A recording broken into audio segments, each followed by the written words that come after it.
Hello and welcome to this video where we'll be looking at the Cold War and how it emerges in 1945 and lasts until 1989. So how does it come out of World War II and becomes one of the most serious periods of history that we can possibly think of, one of the most dangerous periods. So we're going to start by looking at the emerging superpower rivalry. We'll be able to look at the USSR in Eastern Europe, different Cold War confrontations. Now in this video we'll deal with Berlin, we'll deal with Cuba, and we'll stop at the Vietnam War before dealing with Afghanistan in another subsequent video. So 1945, World War II ends. Well, America and the USSR, which is communist, were working together as members of the Grand Alliance. This is sometimes known as a marriage of convenience, as they are ideologically opposed. One is capitalist, one is communist. The two don't coexist very well. After the defeat of the Nazis, the alliance becomes uneasy, which is why the marriage starts to break down, and it's due to these ideological differences. Each of the leaders, Stalin and Truman in this case, wanted recognition that there were countries that fell within their sphere of influence. That means countries which are influenced by a larger country. Now in 1945 there's the Yalta Conference. Germany isn't yet defeated, but they are clear, both parties, all three parties, that they agree on what would happen to Germany after World War II, and they want to create the United Nations. The USSR promised to allow free elections in Eastern Europe. There was disagreements though about the future of Poland. So if you remember how World War II started, Germany invaded through Poland into the USSR and almost defeated Russia in this war. In World War I, very similar events happened. Germany used Poland as a corridor. So naturally, Stalin wanted Poland to become a buffer zone and try and stop any future engagement. Now, Yalta is a really important stage for the decreasing decline in relations. World War II is still going on, so they're friendly on that front, but there's this beginning of discontent amongst all of them. Now, July and August at Potsdam in 1945, Germany's been defeated. There's an agreement to ban the Nazi Party, to hold the Nuremberg trials, and they agree to divide Germany into 4 zones, one for the USSR, one for the USA, one for the UK, and finally France. But this time we see far more disagreements. We've got the reparations. How much should Germany pay? Russia have lost millions and millions of men, far more men than any of the other countries, and so they want to crack them. They want to break Germany. They want to make sure that they cannot possibly fight a future war.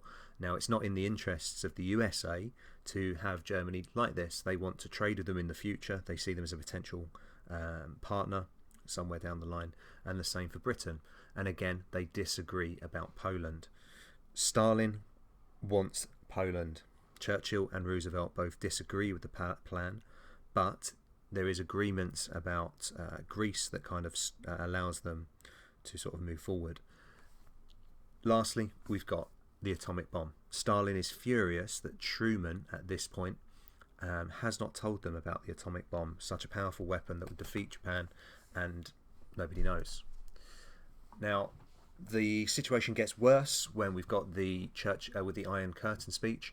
Churchill, who's now no longer in Prime Minister in 1946, Churchill says that an Iron Curtain has descended around Eastern Europe, and it was not the liberated Europe that the Allies had fought for. So Stalin, over several months, achieved total domination of Eastern Europe. By 1946, Poland, Hungary, Romania, Bulgaria, and Albania all had communist governments that were loyal to the Soviet leader. And they kept control by controlling the army, the secret police. They arrested opponents. All of the countries became loyal to them. So they were puppet governments. Although they were technically independent, the reality was that they were loyal to the USSR and loyal to Stalin. Now, in October 1947, Stalin created Cominform to control the puppet governments.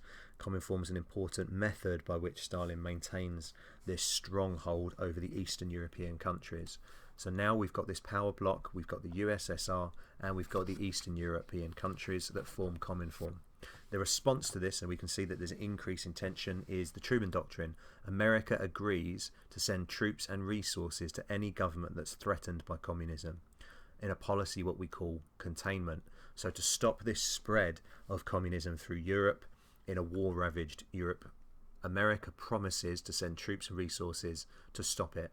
They also promise in Marshall aid over $17 billion to help Europe recover, and this has huge implications in Europe. It allows France, Britain and West Germany to really recover economically. Money's pumped into countries like Italy and Greece as well. Stalin forbids any Cominform country from applying, and he responds with his own deal called Comecon later, and this really does shore up two parties, two clear divides in Europe. So on the west we've got West Germany, Austria, Italy, France and Great Britain and Greece, and on the east we've got countries like Albania, Bulgaria, Romania, Hungary, Czechoslovakia, Poland, East Germany, all as buffer zones to the USSR. So we've got these clear divides and spheres of influence. Now our first confrontation is Berlin. Germany, as we can see in these two maps, has been divided into 4 zones as per the Yalta and Potsdam Conference. But Berlin is also divided into 4 zones. Now Berlin's the capital of Germany, and it's the real powerhouse of the country. So naturally all sides want a part of it. Originally it was divided into 4 zones: the British, the French, the USA and the USSR. In 1947 they unite the zones under Bazonia. France joins in and they create effectively West Germany in opposition to East Germany. Stalin feels that this is completely intolerable and decides to cut off all rail and road links to start the Berlin blockade. So as you can see, Berlin is located deep in the heart of Soviet zone. There is no way for them to transport goods unless it is by air, and that's exactly what they do. The Allies' response is the Berlin airlift. They respond with a huge airlift of resources over almost a year, 318 days, 1.5 million tons of supplies. Okay, it's said that every 3 minutes a plane landed and took off again in Berlin. Can you imagine the spectacle that if you were living in East Berlin seeing these planes land, if you were living in East Germany seeing these planes fly over?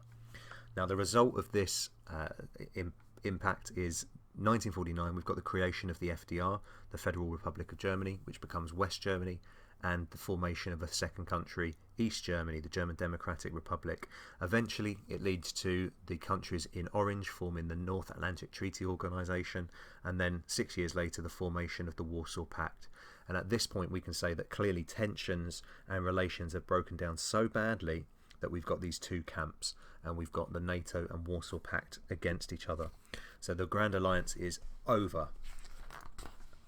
So some questions for you to answer. Why did the superpowers disagree so violently over Europe 1945 to 1949?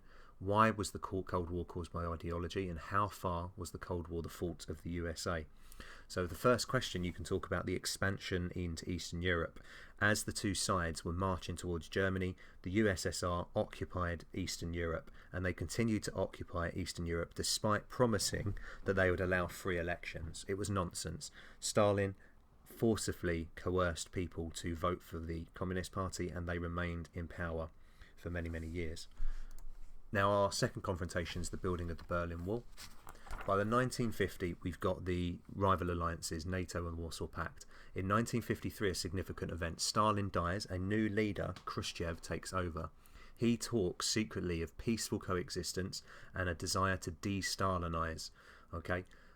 At this point, Eastern European countries feel that they may challenge the communist rule. So in Hungary, in 1956, we've got the leader Rákosi, who's a violent man that has imprisoned hundreds of thousands and killed thousands of his own people. He's overthrown by a man called Imre Nagy, led by other Hungarians.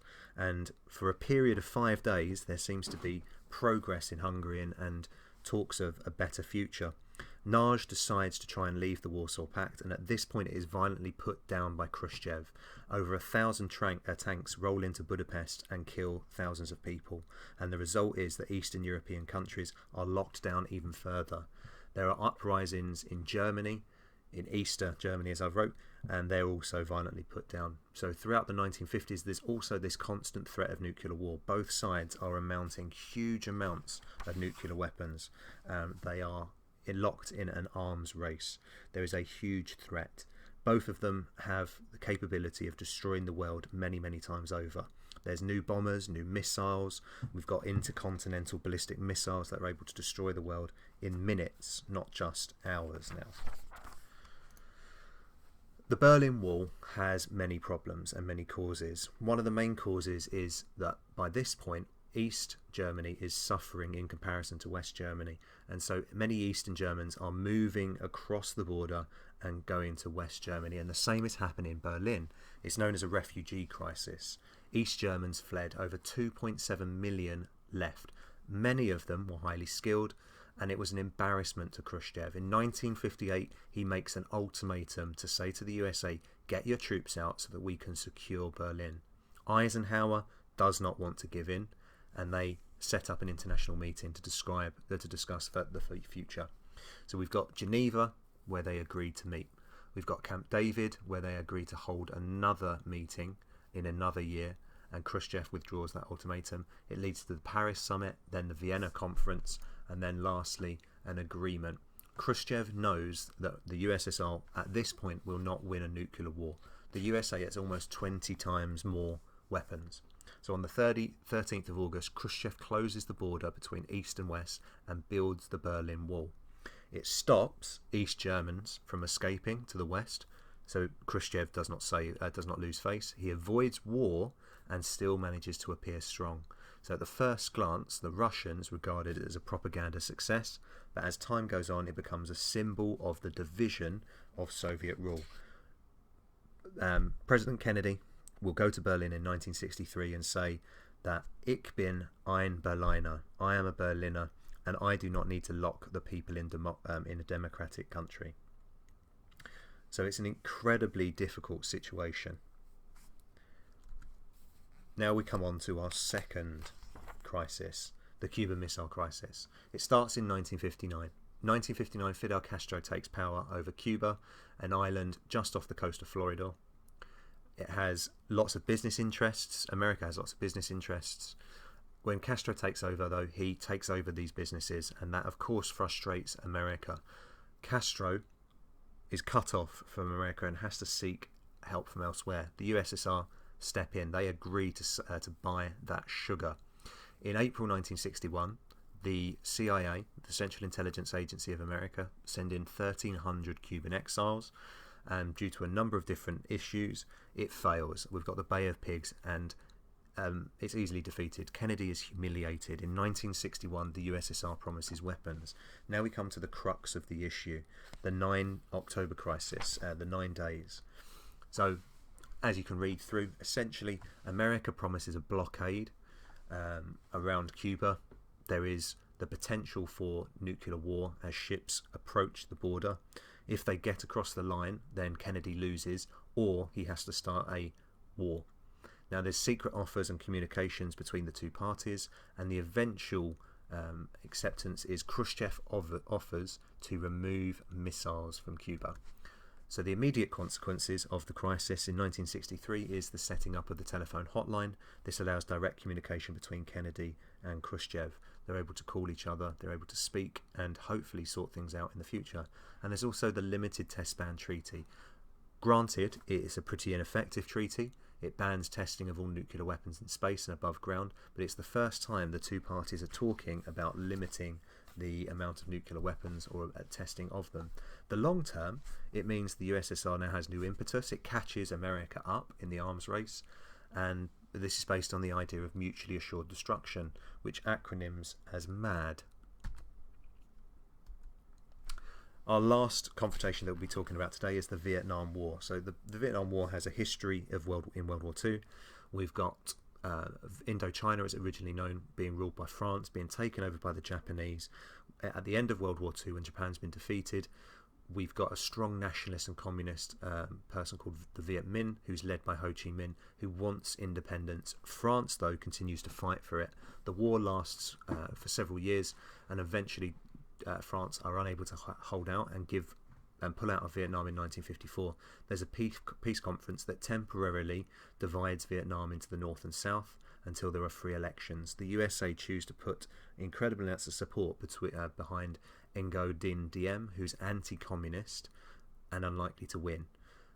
The USA then spend approximately $1.6 billion propping up regime after regime after regime that are incredibly disliked, and this angers the population of Vietnam. Now, why do they do this? Well, they do this under the containment theory and the domino theory.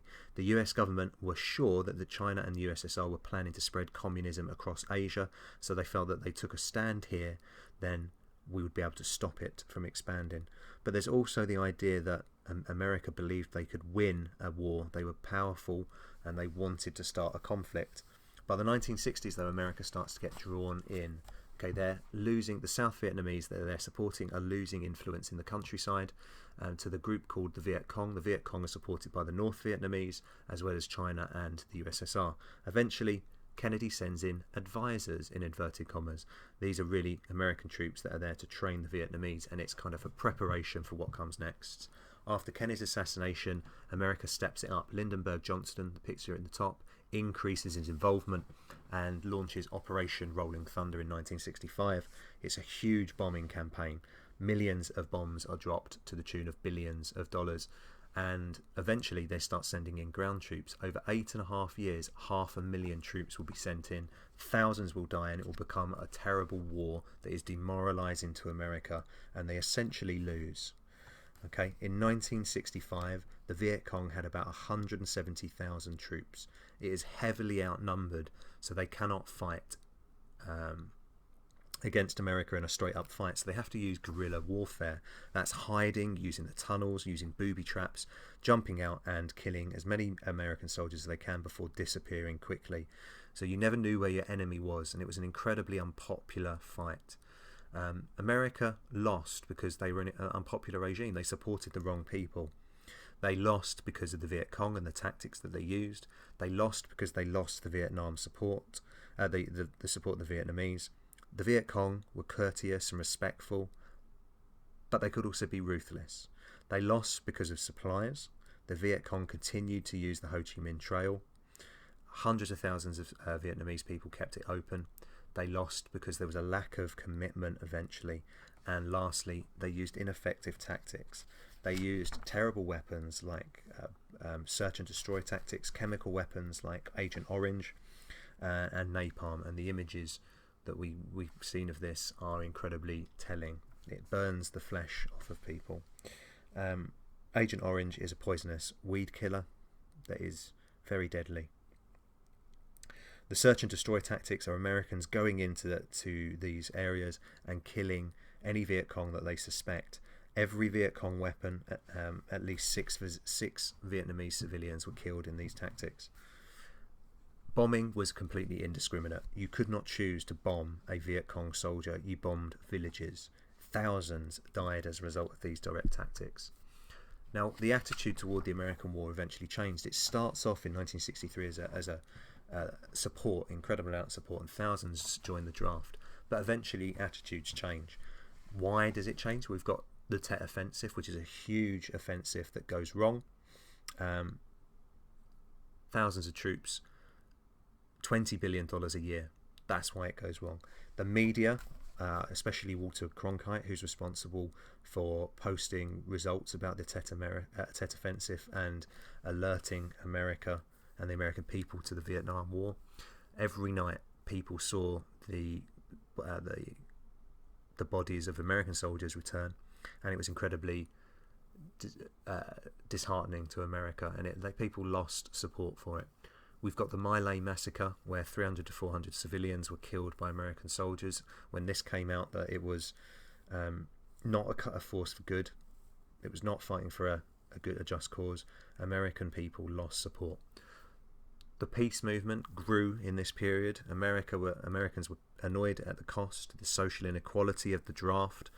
Black Americans were particularly badly affected by it. 30% of African Americans were drafted, just 19% of white Americans. Casualty rates for black Americans was higher, and civil rights campaigners started to criticize it. 900,000 men had been drafted, and what for? Very, very little. eventually the protests get so high that we've got in 1968 100 demonstrations, 40,000 students, burning of the US flags. We've got the chants, "Hey hey LBJ, how many kids did you kill today?" We've got the Kent State University where in 1969, where a number of people are shot on and 4 die, and there's many injured as a result of it. We've got the anti-war protesters in Washington DC where over 700,000 people protest against it. So this is why the reasons why it fails. Lastly, we've got the end of the war. The USA had failed militarily, failed politically, it had failed ideologically. Richard Nixon and his Secretary of State Kissinger starts the process of Vietnamization. Almost 500,000 troops left. By Paris 1973, we've got peace. Now, there are positive results as a result of this. It leads to improved relations in the 1970s with China. China's allowed to join the UN. We've got a period called détente, which is the thawing in French. Improved relations between the USSR, between China and between America, and it eventually leads to the Strategic Arms Limitation Talks, the SALT treaties, which reduce nuclear weapons for the first time at Helsinki. There's talk about borders and there's talk about human rights. So there are some positives as a result of this. So this is the last serious confrontation that we'll talk about before we talk about the end of the Cold War. But as you can see, from 1945 we go from a position where they are close allies working together in the Grand Alliance. 1949 we've got the Soviet takeover and expansion into Eastern Europe is complete, and so we've got the creation of 2 clear camps. By 1955 we've got the Warsaw Pact and we've got NATO. In the 1960s Berlin is the flashpoint and it leads to the building of the Berlin Wall. We've got the Cuban Missile Crisis shortly afterwards, which is the closest the world has come to a nuclear war. Had it not have been resolved, no doubt nuclear war would have happened. And in the 1960s up until the 1970s, we've got America's Vietnam that costs billions of dollars and thousands of lives and achieves next to nothing. And by this point, people are angry at the leaders. They are angry that the wars keep happening and nothing's achieved, and they believe that there must be a better alternative to it. Thank you very much, and we'll continue with Afghanistan, Gorbachev, and the different interpretations of the Cold War.